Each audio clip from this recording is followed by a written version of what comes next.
Merci Madame la Présidente. Je vais essayer de faire ça en 10 minutes parce que les gens doivent aller pour interrompre le jeu et donc 10 minutes peut-être même c'est un peu trop, mais je vais essayer en 10 minutes.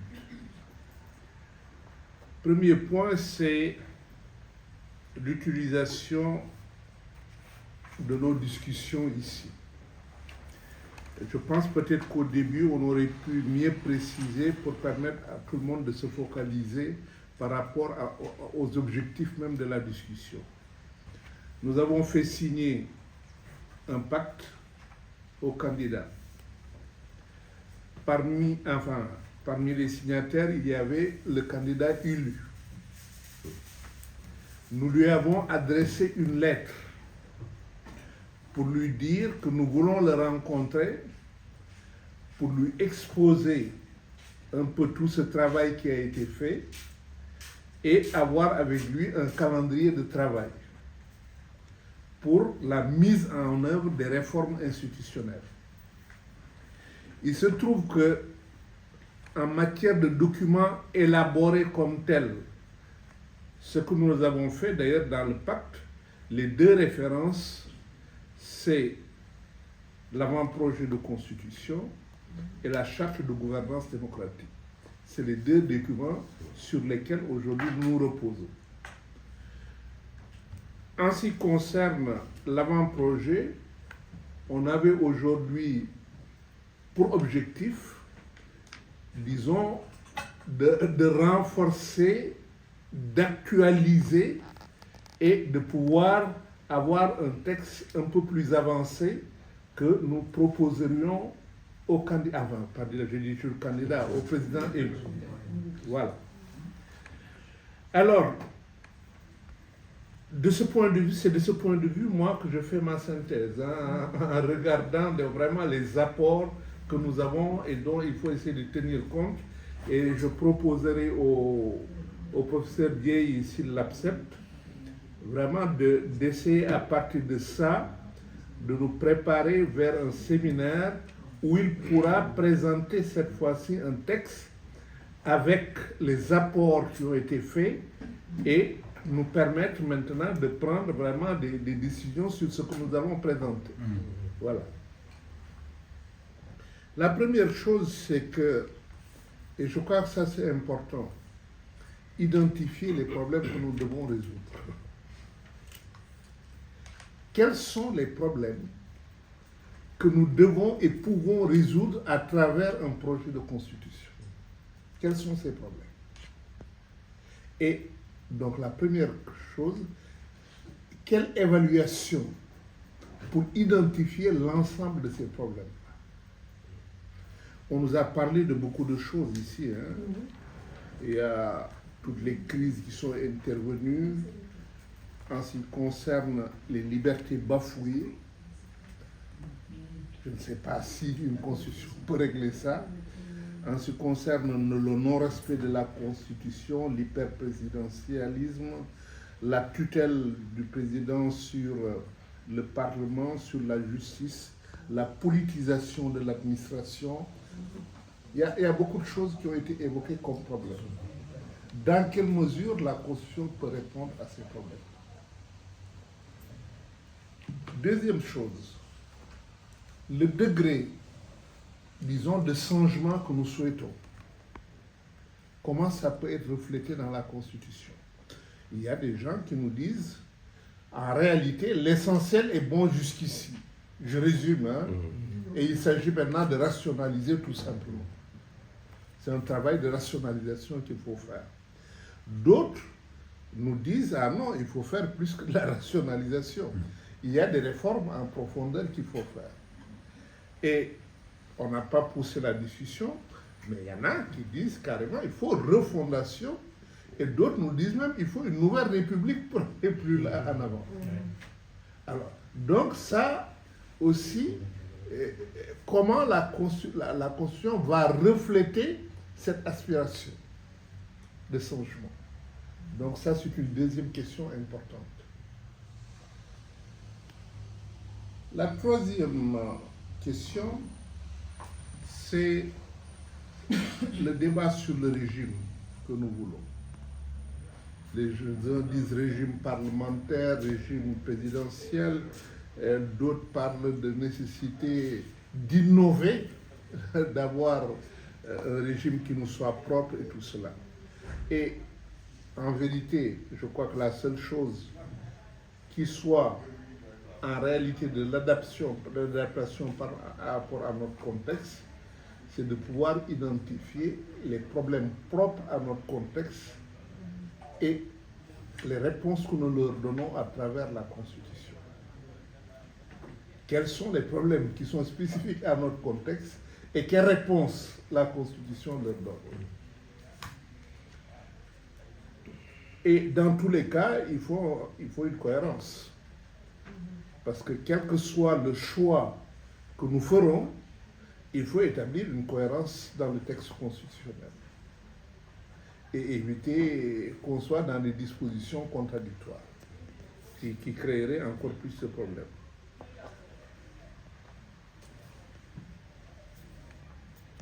Premier axe important, les droits et libertés des citoyens.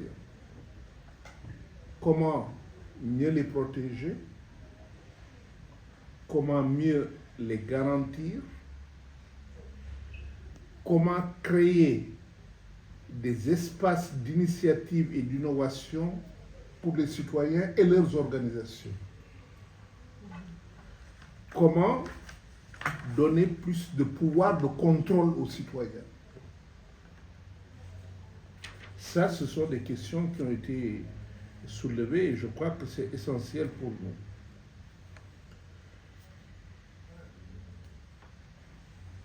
Ensuite, les principes de gouvernement. C'est le deuxième axe appelé droit et liberté. Dans ce cadre-là, il y a deux grandes orientations qui ont été données par la discussion. Comment réduire ou supprimer l'hypertrophie des pouvoirs présidentiels.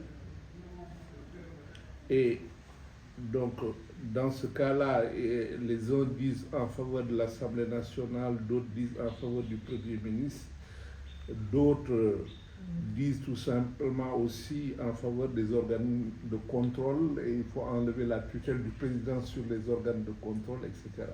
Donc, il y a toutes ces directions qui sont données en ce qui concerne la réduction des pouvoirs présidentiels. Le renforcement de l'Assemblée nationale. Comment renforcer et notamment sa capacité d'intervenir sur les politiques publiques et notamment au plan budgétaire. Ça c'est un. Et deux, comment renforcer également la capacité de l'Assemblée nationale dans le contrôle du président de la République et dans le contrôle des contrats qu'il signe de manière générale.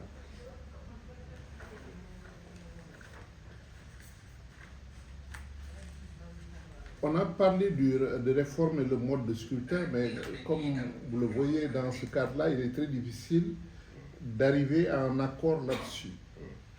Parce que le problème, c'est la représentation des minorités à l'Assemblée nationale, et notamment des minorités politiques à l'Assemblée nationale. Il est clair que si on fait simplement des départementaux avec l'élection à la majorité, il y a beaucoup de représentation politique qui va disparaître dans le pays. Ça, c'est tout à fait clair. Ça va disparaître. Est-ce que c'est une bonne ou une mauvaise chose? Je ne sais pas. Mais ça va disparaître, c'est clair.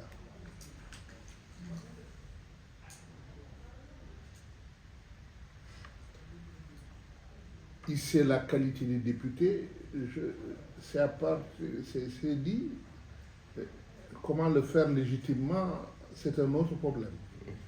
Ah oui, parce que dire par exemple que quelqu'un qui est analphabète ne peut pas être à l'Assemblée nationale, est-ce que c'est possible de le dire?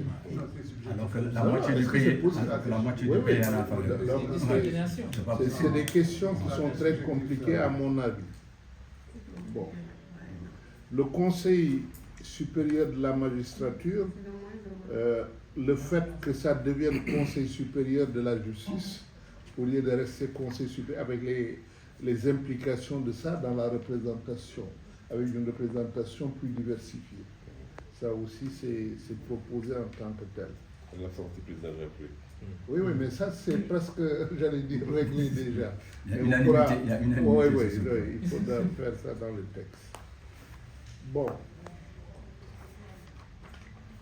Au-delà de ça, je vais vite parce qu'il y a beaucoup de détails que je saute sur, au-delà de tout cela, quels sont les dispositifs qui peuvent aider à la mise en œuvre de tout cela? Quels sont les dispositifs qu'on met en place? Quelqu'un disait, si vous décidez d'une politique qui s'arrête aux politiques et aux orientations générales, vous n'avez décidé de rien du tout. Tant que vous n'avez pas de dispositif de mise en œuvre. Et de ce point de vue, il y a beaucoup de questions qui ont été soulevées. Bon, comment mettre en place des juges de liberté, par exemple? Des organes donc qui permettent des recours, qui permettent des arbitrages, qui permettent un contrôle. Un autre médiateur de la République, c'est-à-dire, on en a beaucoup discuté même dans les sessions antérieures. Les gens ont parlé d'un médiateur de la République qui a plus de force et plus de poids. Comment le mettre en place? La haute autorité de la démocratie, ça aussi, ça a été proposé. Je passe sur la transformation du Conseil constitutionnel en Cour constitutionnelle. On a parlé également de mettre en place éventuellement un organe d'évaluation des personnes nommées à de hautes fonctions. Alors, est-ce que tout cela a place dans la Constitution ou pas? Je ne sais pas. Ça, c'est vous qui le savez. Du point de vue des perspectives, pour terminer, comme je l'ai dit au début, nous avons besoin d'un séminaire avec beaucoup plus de temps pour sortir de ce séminaire avec un projet de constitution. Vous avez déjà l'avant-projet, c'est une bonne base. Il y a déjà dans la discussion des choses qui peuvent renforcer. Si vous pouvez les intégrer déjà et au séminaire faire une introduction qui permette à chacun de voir ce qui existe dans le texte et de discuter du texte, pas de discuter d'autres choses, mais de discuter du texte pour qu'on sorte avec un texte. Ça ne signifie pas qu'il faut s'arrêter à ça.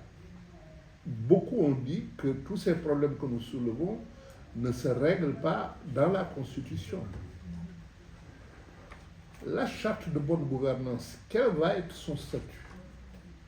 Parce que la charte de bonne gouvernance règle d'autres questions. Mais quel va être son statut?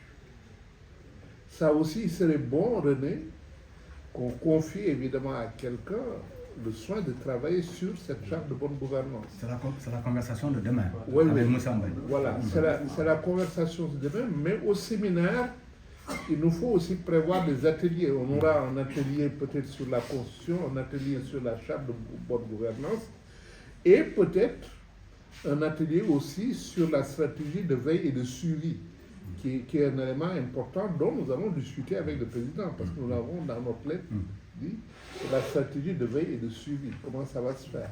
Voilà.